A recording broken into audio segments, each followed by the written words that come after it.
조금 전에 그분이 부탁하신 이야기를 제가 이야기하고 제가 앉아서 묵상하는데 옛날 생각이 나더라고요.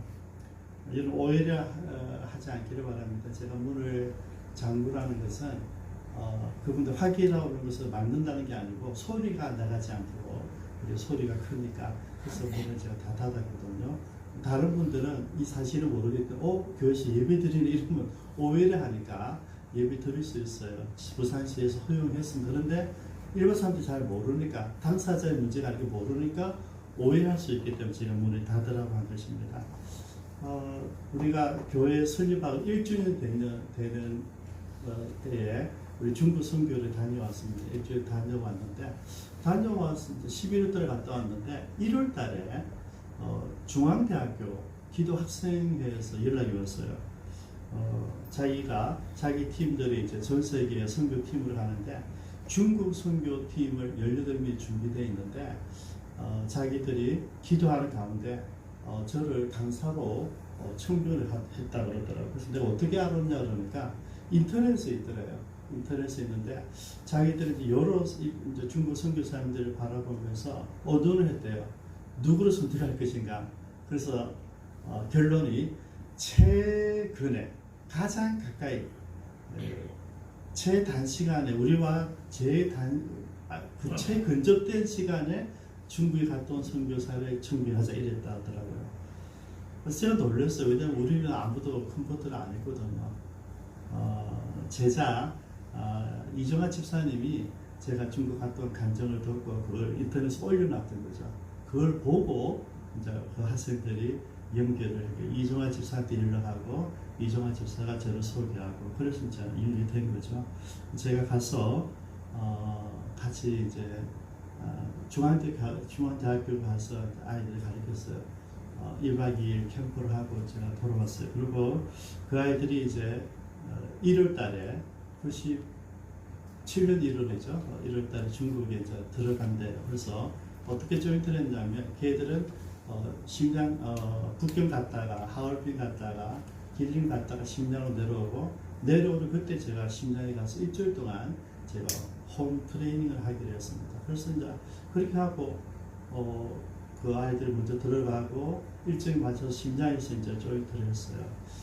그때 그 18명을 지금 옥향수 지금 목사님 되신 분인데 그 집사님 집에 렌트를 해서 18명 마루에 앉혀놓고 밥상을 놔두고 일주일 동안 교육을 했습니다. 선교에 대해서 예배에 대해서 우리가 참된 예배자에 대해서 공부하자 그러면서 중국 교회 성가 청년들 제가 4명을 제가 컨택을 해서 들려서 22명이 같이 공부를 했어요. 그때 했던 게 뭐냐면 찬송 부르지 않기로 했어요. 왜냐하면 소리가 나면 안 되니까 일반 주택에서 집회를 하니까 그때만 해도 제가 이제 중국에서 예배 설교를 한다면 앞에 문에 한 사람 기다리고 있어야 되고 저 한 100m 앞에서 성도 또 기다리고 있는 거죠. 살펴보는 거죠. 신호를 공안을 오면 신호를 해야 되기 때문에 그러면 연기로는 제가 설교하다가 그냥 지휘자로 바뀌는 이제 그걸 이제 했었는데 어쨌든 그런 분위기였어요. 그때 그 아파트 안에서 일주일 동안 예배에 대해서 찬양에 대해서 같이 나눴습니다. 그때 생각이 들더라고. 노래 부를 수 없는 게 힘들더라고요. 노래해서 가사를 가지고 하나하나 이제 읽어내면서 찬양했는데 참 많이 울었어요. 왜냐하면 노래를 할 수 없어 소리 낼 수 없다는 것이 그렇게 아프게 다가오더라고요. 그러면서 목소리로 노래할 수 있다는 게 찬양할 수 있다는 것이 얼마나 감격스러웠는지 모릅니다. 그때 제가 가르쳤던 그 청년들 가운데 우리 조선족 교회 청년들 4명 가운데 3사람이 당연히 목사가 됐죠. 최성희 목사, 옥향성 목사, 한 목사님 같이 생각 안 나네요. 그 목사님 3분이 다 목사님 되었어요. 그때부터 이제 중국 사역이 시작됐던 때였습니다. 생각이 나서 잠깐 소개를 합니다. 우리 예배에 대해서 우리가 생각할 때 늘 유념하셔야 됩니다. 비대면 예배다, 대면 예배다. 여러분 하나님에게는 전혀 상관이 없습니다. 우리가 비대면 예배, 소리 내지 않는 예배, 큐티 예배 이렇게 구별하고 있지만 하나님은 어디서 어떤 환경에서 선교 사람들이 어떤 예배가 있겠습니까? 혼자 거기 계시는데요. 그죠? 제 선교 사람들, 선교 파송되는 사람들이 제일 많이 강조하는 게 뭐냐면 가서 뭐 일을 만들려고 하지 말고 거기에 좀 살아라는 사람.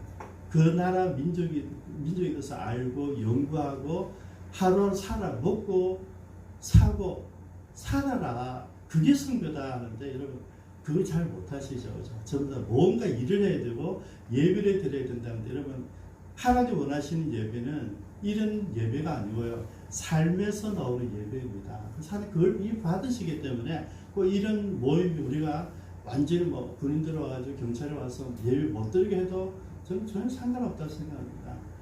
전혀 왜 하나님은 살아계시기 때문에 이런 예배든 집에서 드리던 예배든 큐티 예배든 상관없어요.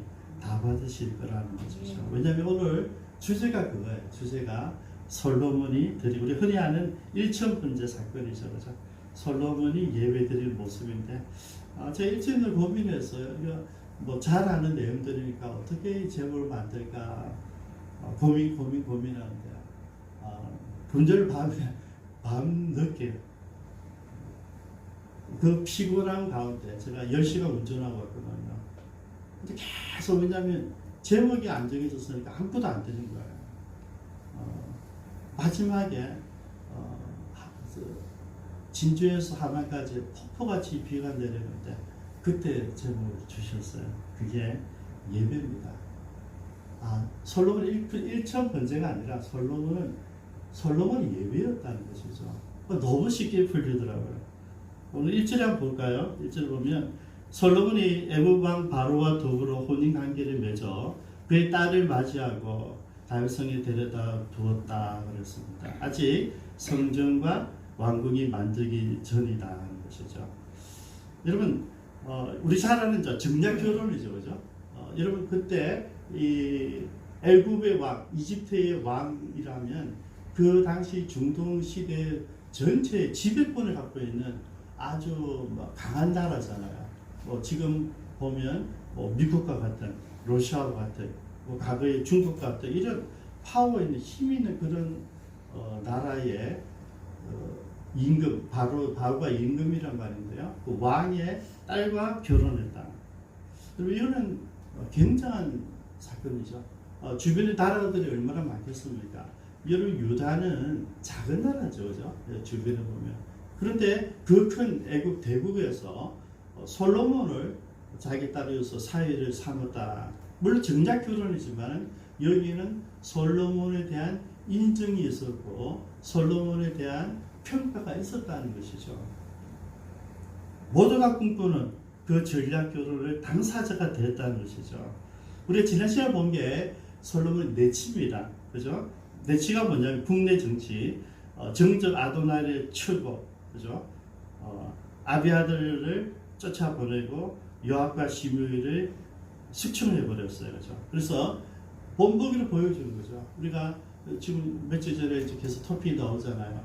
김정은이가 장성택이를 어떻게 죽였는지 이야기 나오잖아요. 그러면서 그 고위직이 있는 그 센터의 계단에 시신을 그대로 방치해냈다는 거잖아요. 본보기로. 그게 뭐냐면 공포를 심어주는 것이거든요. 딱 보여주는 거예요. 까불면 내가 어리지만 여러분 솔로몬도 지금 어립니다. 김정은이가 내가 어리지만은 나한테 까불면 안 된다는 이야기를 보여준 거죠. 그죠? 그러면서 한 방에 다 쫙 잡은 거예요. 왜냐면 장튼석 입장에서는 자기가 이제 조카 세워줬으니까 자기가 이제 뭔가 하려고 했을 거란 말이죠. 그걸 그냥 바로 단칼에 친 거예요. 내치를 딱 잡은 거예요. 그죠? 여러분 아도나이를 치고 왕이 될 뻔했던 사람이잖아요. 자기보다 서열이 높은 형님입니다. 아비아들 내치고 종교 지도자잖아요. 군대 장관 요압을 치고요. 사울의 이 파워가 있는 시므이를 치고요. 이건 뭐냐면 내치를 딱 정리했다는 얘기죠. 그러고 나서 지금 뭡니까? 외칩니다. 외치. 대외적으로도 인정받는 그런 나라를 만들었다 하는 것이죠. 여러분 지금 이거는 하나님께 지혜를 받기 전입니다. 지혜를 받기 전이에요. 지금 이제 우리 기도해서 지혜를 받는단 말이죠. 이게 무슨 이야기냐면 다윗이 왜 솔로몬이었냐 하는 거죠. 솔로몬에게 정권을 넘겨줄 수밖에 없었던 이유를 다윗은 알고 있었던 거죠. 왜? 이런 친구였어요. 정치를 잘하는, 자기가 다윗 생각했을 때 가장 나다운, 그러나 무력을 사용하지 않는 내 아들이 누굴까를 본 거죠. 그죠? 무력을 나같이 힘이 없는, 그러나 문민 정치를 잘할 수 있는 탁월한 리더십이 있는 그 아들이 누군가를 보는 솔로몬이었다는 거죠. 그래서 여러분 다윗 솔로몬이 너는 대장부가 되란 말이 그 말이에요. 이제 너의 정치를 하란 말인데 알고 있었던 거죠. 그리고 이제 솔로몬은 그 아버지의 인정을 통하여서 이제는 스스로 자기 능력을 만천하에 드러낸 것입니다. 그래서 저는요, 다윗이 정말 탁월한 선택을 했었구나. 그리고 사실은 다윗이 아도나이가 그럴 때 모른 체할 수도 있잖아요. 그래, 다음은 니야. 그러면서 아도나이가 한 번도 다윗의 애를 먹인 적이 없다고 그랬거든요. 착한 아들이었어요. 괜찮은 아들이었습니다. 그리고 자기와 같이 용맹스러운 아들이었다. 그러나 다윗이 그죠? 그 아들을 내친 것은 뭐냐면 솔로몬에게는 이걸 본 거죠. 솔로몬의 이름은 임금이 되자마자 내치와 외치의 완벽한 정치를 했던 것이죠. 그래서 저는 이렇게 한번 생각해 봤습니다. 우리는 어떤가? 하나님께서 우리에게 기쁨창교에게 또 아무개 김정적 목사에게 하나님께서 세워줬을 때 그가 과연 하나님께 맡기신 이 일을 감당할 수 있을 것인가 하는 것이죠. 우리가 늘 생각하셔야 됩니다, 여러분. 나에게 주께서 맡기신 사명을 내가 감당할 수가 있는가? 하나님 나를 부르셨다는 것은, 하나님 나를 선택하셨다는 것은 그런 능력을 주셨다는 이야기거든요. 근데 여러분, 능력을 주셨는데 능력이 뭔지를 모르고 살아가는 사람들이 대다수입니다. 그래서 솔로몬은 자기가 결정되는 순간부터 여러분 전혀 다른 모습이잖아요. 어느 누구도 근접할 수 없는 그런 정치를 하고 외교적으로도 가장 강대국에서 저 솔로몬하고 우리가 관계를 해야 됐다. 전략적으로 이게 뭔지 아시죠? 전략적으로는 불가침 조약입니다. 서로 공격하지 않는다는 그런 정치거든요. 그렇게 여러분 솔로몬은 내치만 잘했던 것이 아니라 외교전에 있어서도 탁월한 지도자였다는 것이죠. 우리도 그렇게 살고 얼마나 좋을까 생각해 본 것입니다. 자, 그리고 이제 솔로몬이 우리 사람 1천 번제를 드립니다. 이게 4절입니다. 같이 한번 읽어주세요. 시작. 여러왕의 제사를 기본으로 가니 우리는 상상이 큽니다. 솔로몬이 번제를 드렸는데 여러분 솔로몬이 임금 되자마자 뭐 이렇게 예배 드린 게 아니고요.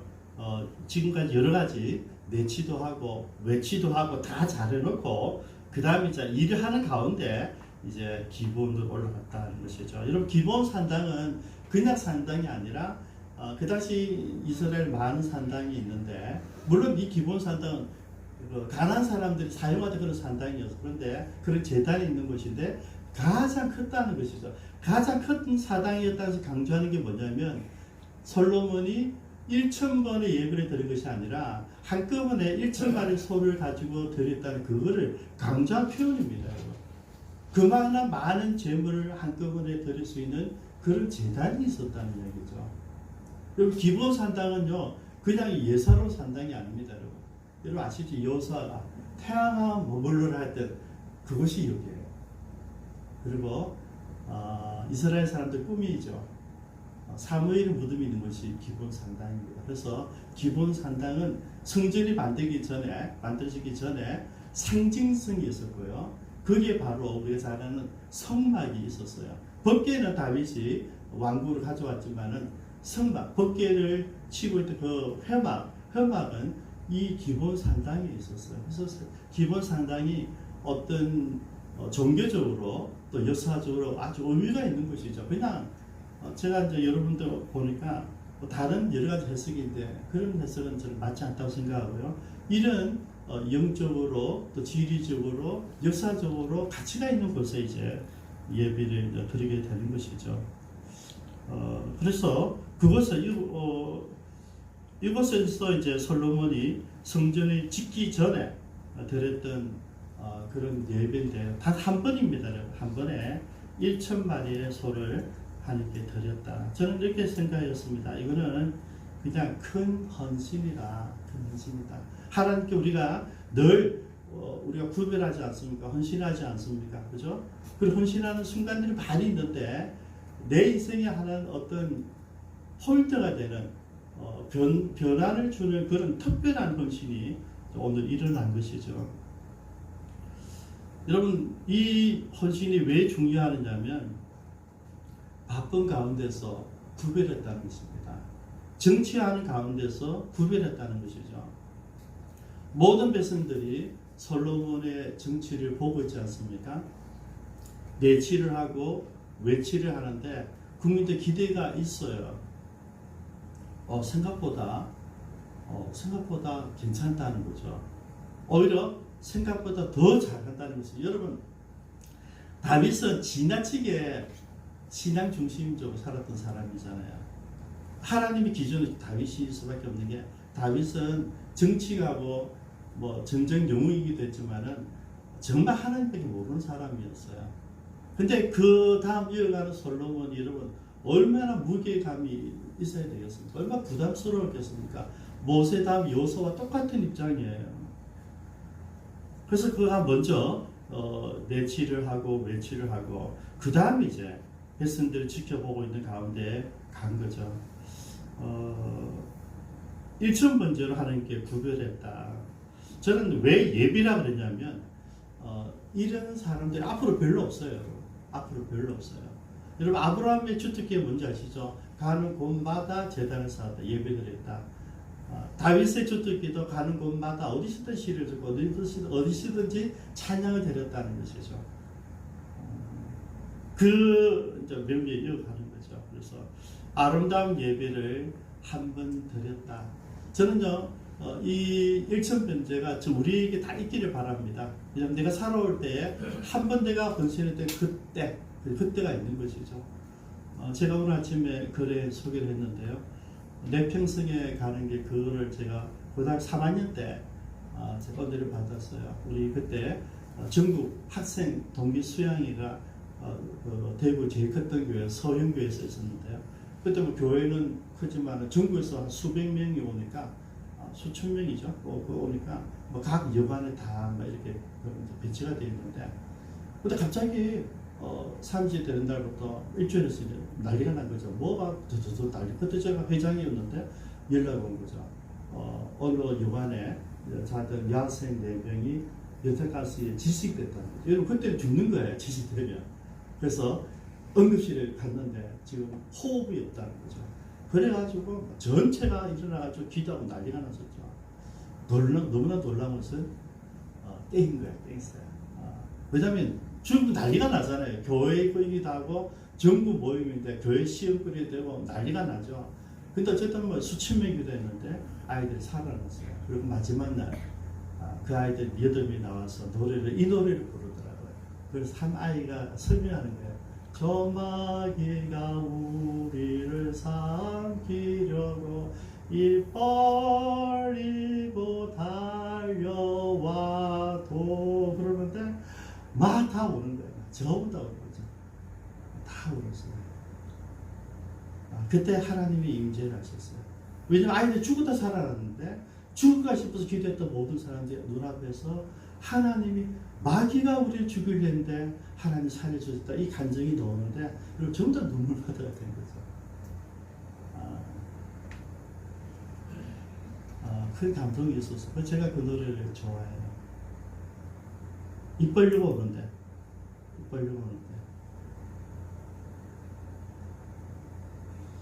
여러분 하나님은 이렇게 특별한 헌신에 관심이 있으십니다. 특별한 헌신. 그래서 제가 나는 뭘 드릴까? 걔한테 다 헌신했어요. 그 보니까 나도 드릴 게 아무것도 없고 그때 제가 돈이 없어서 성경책도 하나도 없었거든요. 그래서 빌렸던 성경책 뒤에 적었어요. 몸밖에 드릴 것 없이 이 몸 드립니다. 그게 목사 헌신이었어요. 세월이 지났는데요. 여러분 한 번입니다. 딱 한 번이에요. 헌신을 했다는 것이. 여러분 예레미야 5장 1절에 보면 하나님은 하나님의 공의를 행하며 하나님을 구하는 사람을 찾고 있다는 거죠. 예수님은 요한복음 4장 24절에 아버지께서는 자기에게 이렇게 예배하는 자들을 찾으시느니라. 어떤 자입니까?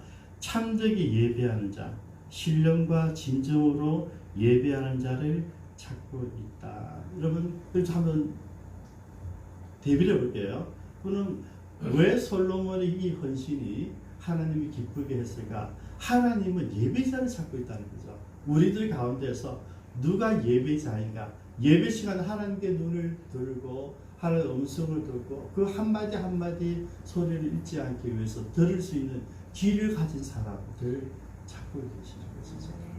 근데 놀랍게도요, 예배장 찾는 게 아니라 공의를 행하는 사람, 하나님의 말씀대로 정의롭게 바르게 살아가는 그 사람들을 하나님은 눈여겨보고 계시는 거예요. 아까 우리 조사님의 멘토 중에 있었는데요, 내가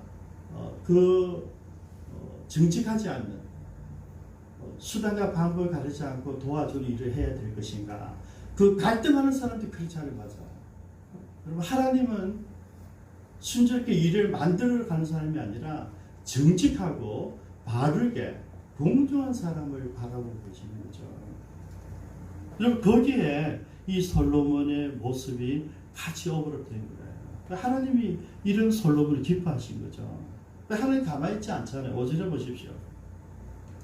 기본에서 밤에 여호와께서 솔로몬의 꿈에 나타나시니라. 하나님이 이르시되 내가 내게 무엇을 줄고 너는 구하라. 여러분, 우리가 참된 예배를 드리면요, 하나님 당신이 나의 모든 것입니다. 당신이 나의 생명입니다. 나는 당신을 위해서 죽겠습니다. 그러면요, 하나님 가만히 있지 않으시잖아요. 내가 너에게 무엇을 줄고, 네 그냥 예배 드리러 온 게 아니라 나한테 기도하고 있네. 내가 뭘 도와주면 되지? 바로 물은 거예요. 내가 뭘 줄고 너 구하라 하는 거죠. 여러분, 너를 구하라. 우리가 기도하는 가운데 간구가 있어요. 간절한 마음으로 구하는 게 간구예요. 여러분, 이거는 무슨 말이냐면, 내가 다른 기도 여러 가지가 있지만은 지금은 가장 중요한 이 한 가지만 주님께 구한다는 이야기예요. 그게 간구입니다. 너가 지금 간절하게 구하는 내역이 뭐니 물으신 거죠. 저는요, 하나님께서 저와 여러분들에게 이렇게 물으실 때, 오늘 이런 기도하실 때, 아무개야, 너 뭘 도와주면 좋겠니? 그랬을 때 여러분들이 빨리 넣기를 봐요. 그게 있어야 돼요. 처음 나오는 이야기.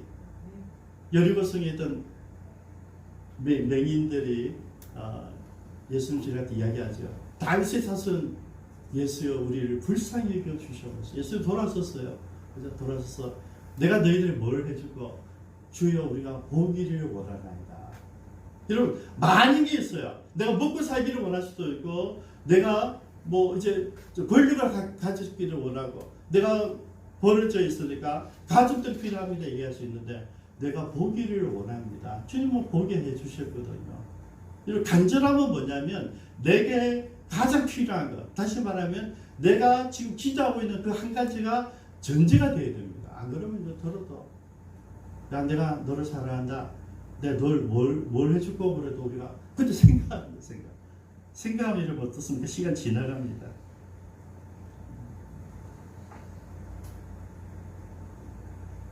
근데 솔로몬은 그 간구가 있었어요. 딱 한 가지입니다. 당신 나를 임금으로 세워주셨는데 내가 백성들을 바르게 판별해야 되는데, 분별해야 되는데 그 지혜가 필요합니다. 딱 한 가지입니다. 근데 여러분, 이렇게 생각하면 우리가 별 좀 느낌이 없잖아요. 근데 이 솔로몬이 기도한 이 딱 한 가지 기도가 어떤 기도였을까 하는 것이죠. 좀 쉽게 했으면 이런 겁니다. 당신이 나에게 주신 사명을 감당할 수 있는 능력을 주시옵소서. 이거예요. 왜 우리 기도가 응답되지 않느냐? 여러분들이 드릴 많은 기도가 있는데 왜 응답되지 않느냐 그러면, 내게 주신 사명을 감당할 수 있는 능력을 달라는 기도는 안 하고, 그죠? 다른 거 그렇잖아요. 지금 배고픕니다. 우리 아이들 문제, 우리 좋은 직장 문제. 여러분, 내가 공부하는 문제, 내 재산 문제, 여러분 사업 문제 이런 것만 기도하고 있는 거예요. 제일 중요한 게 그게 아니거든요. 하나님께서 우리에게 하나님 움직일만한 하나님 와서 야, 얘 기도 제대로 하는구나 그렇게 바라볼 사람의 기도를 뭐냐면 하나님께서 나에게 주신 그 사명을 감당할 수 있도록 도와달라는 기도예요. 여러분 우리 이게 기도 순서가 바뀐 거예요. 우리 자꾸 하나님이 나에게 주신 사명은 관심이 없어요. 그러고 나서 다른 걸 구하는 거죠. 여러분 100일 기도하고 1000일 기도해 보십시오. 잘못된 기도를 하나님 반응하지 않으신다는 거죠. 왜 내가 계속 어렵습니까? 왜 일이 안 풀립니까? 왜 내 건강이 계속 이렇게 어렵습니까? 여러분 그럴 때 분명히 물어보십시오. 하나님, 내가 당신께 주신 그 은사들을 나에게 주신 직분이 있는데, 직임이 있는데, 사명이 있는데 그것을 내가 하기 너무 부족합니다. 나에게 힘을 주시고 나에게 지혜를 주시고 나에게 분별력을 더해 주셔서 내가 그 일을 당신의 일을 할 수 있도록 능력을 주시옵소서 기도하면 그 다음 뭔지 아시죠? 그 다음 주시는 거죠. 여러분 이 기도를 솔로몬이 했을 때 하나님 너무 마음이 드는 거죠. 야, 네가 이런 기도 다른 거 부도 있고 뭐 명예도 있고 뭐 너 원수의 다치게 버리라는 그런 기도도 있는데 네가 진짜 내 마음에 드는 기도를 했다는 거죠. 그리고 내가 너에게 부탁한 그 일을 잘할 수 있도록 도와달라고 기도를 하니까 여러분 지금 솔로몬 어떤 사람입니까? 능력 있는 사람이에요. 지혜 있는 사람입니다. 우리가 지금 보고 있잖아요. 내치 완벽해요. 외치도 능력이 있어요. 다 갖춰진 사람이 가지고 있는 게 뭐냐면 내가 임금으로서 재판을 해야 되는데 판별을 해야 되는데 그때 분별력이 있기를 원한다는 것이죠. 그리고 그게 하나님을 움직이신 기도였어요. 하나님 우리가 기도하는데 그 기도 내용이 하나님 마음에 드는 거예요, 여러분. 그래서 뭐합니까? 야, 거기에다가 보너스가 있어요. 야, 그건 안 되겠다. 성사를 듣고 분별한 지혜를 구했으니까 난 너무 기쁘다. 그래서 거기에 보너스가 있다는 거죠. 너가 구하지 않은 부귀, 너가 구하지 않은 영광, 거기에 더 있어요. 네가 만약 하나님, 너 아버지처럼 나에게 순종한다면 내 길, 내 자사손손 복을 주겠다는 이야기예요. 하나님 주시는 복이 어떤 것인지 아십니까? 누가복음 6장 38절을 보면 하나님은 복을 이렇게 주십니다. 후이되어 누르고 헌도로 넘치도록 주신다. 우리 잘 아는 마태복음 6장 33절에 예수님 그러셨잖아요. 먼저 그의 나라와 의를 구하라. 그 다음에 우리가 기도하는 거예요. 그리하면 이 모든 것을 너에게 더해 주시리라. 우리 이 순서를 바꾼 거예요. 우리 다 내가 필요한 걸 막 이야기하는데 하나님께서 우리에게 네가 딱 한마디 기도한다면, 간절한 기도한다면 딱 하나 여있는데 그것은 내가 너에게 맡기신 일을 감당할 수 있는 능력을 달라고 하는 기도라는 것이죠. 여러분 간절함이 뭔지 아십니까? 준준이가 초등학교 1, 2학년 때 아주 어릴 때였어요. 그때 천국에 가신 형님이 우리 아이들 다 데리고 용평 스키장에 데리고 와서 저도 스키 배우고 스키를 배워서 먼저 스키 이론을 배우고 그 다음에 실제 다리를 움직이고 스톱하는 거 다 배웠어요. 그러고 나서 이제 그 다음에 우리 성질이 급하거든요. 피드로 가자 이러는 거예요. 1시간 가르쳐놓고 피드로 가자 이러는 거죠. 그래서 저도 뭐 어쩔 수 없이 가야 되고 상어도 따라가는데 하다 보니까 준비가 안 오는 거예요. 딱 보니까 저 밑에서 제가 그거 찍은지 모르겠어요. 딱 이러고 있더라고요. 기다리고 있는 거예요. 내가 너무 의식이 갔어요. 쫓겨나고 막 1학년, 2학년밖에 안 되는데 딱 서서 스키 보면서 움직이지 말고 그대로 딱 기도하고 있는 거죠. 제가 열심히 봤어요. 그리고 올라가서 배운 대로 스키 아시절에 싹 하면 스톱 되는 거죠. 내려가고 스톱 되고 이렇게 내려가는 거예요. 그 덕분에 이제 우리 아이들 다 배웠죠. 그때 그러고 나서 그날 오후에 내가 물었어요. 야, 준엽아, 네 아까 우리 스키 실제 실습하러 올라갈 때 너 그때 기도하대. 무슨 기도했냐 했더니 그때 일하더라. 아빠, 큰아빠 받았다고 너무 무서워서 못 간다고 할 수는 없고 너무 무서운데 기도했대. 하나님, 제가 실수하지 않도록 도와주세요. 그 기도했다는 거죠. 그게 간절한 기도예요. 내가 지금 가는데 제 큰아빠가 무서워서 내가 순종하지 않을 수는 없고 올라가야 되는데 내가 무섭습니다. 근데 한 번도 실수하지 않고 내가 내려올 수 있도록 도와달라고 아이가 기도했던 거죠. 그래서 제가 그때 알았어요. 얘는 기도 대장은 되겠다. 그죠? 하나님은 누구를 쓰시겠어요? 누구를 쓰시겠어요? 하나님의 간절한 기도함이에요. 여러분들 어떠십니까? 여러분들이 간절한 기도가 있으셨습니까? 여러분 솔로몬에게는요 이 간절함이 있었어요. 지금 내가 능력이 있잖아요. 모든 사람이 인정하고 나도 인정돼요. 스스로도 알아요. 그런데도 불구하고 내게 부족한 게 있었다는 것이죠. 왜냐하면 내가 그래도 임금인데 내가 최종 판단을 해야 되는데 그때 실수하지 않도록 하나님 나에게 지혜를 달라는 것이죠. 여러분 이거는 사명을 위한 기도였어요. 하나님 그 기도를 기뻐하셨다는 것이죠. 우리 같이 한번 기도하시겠습니다.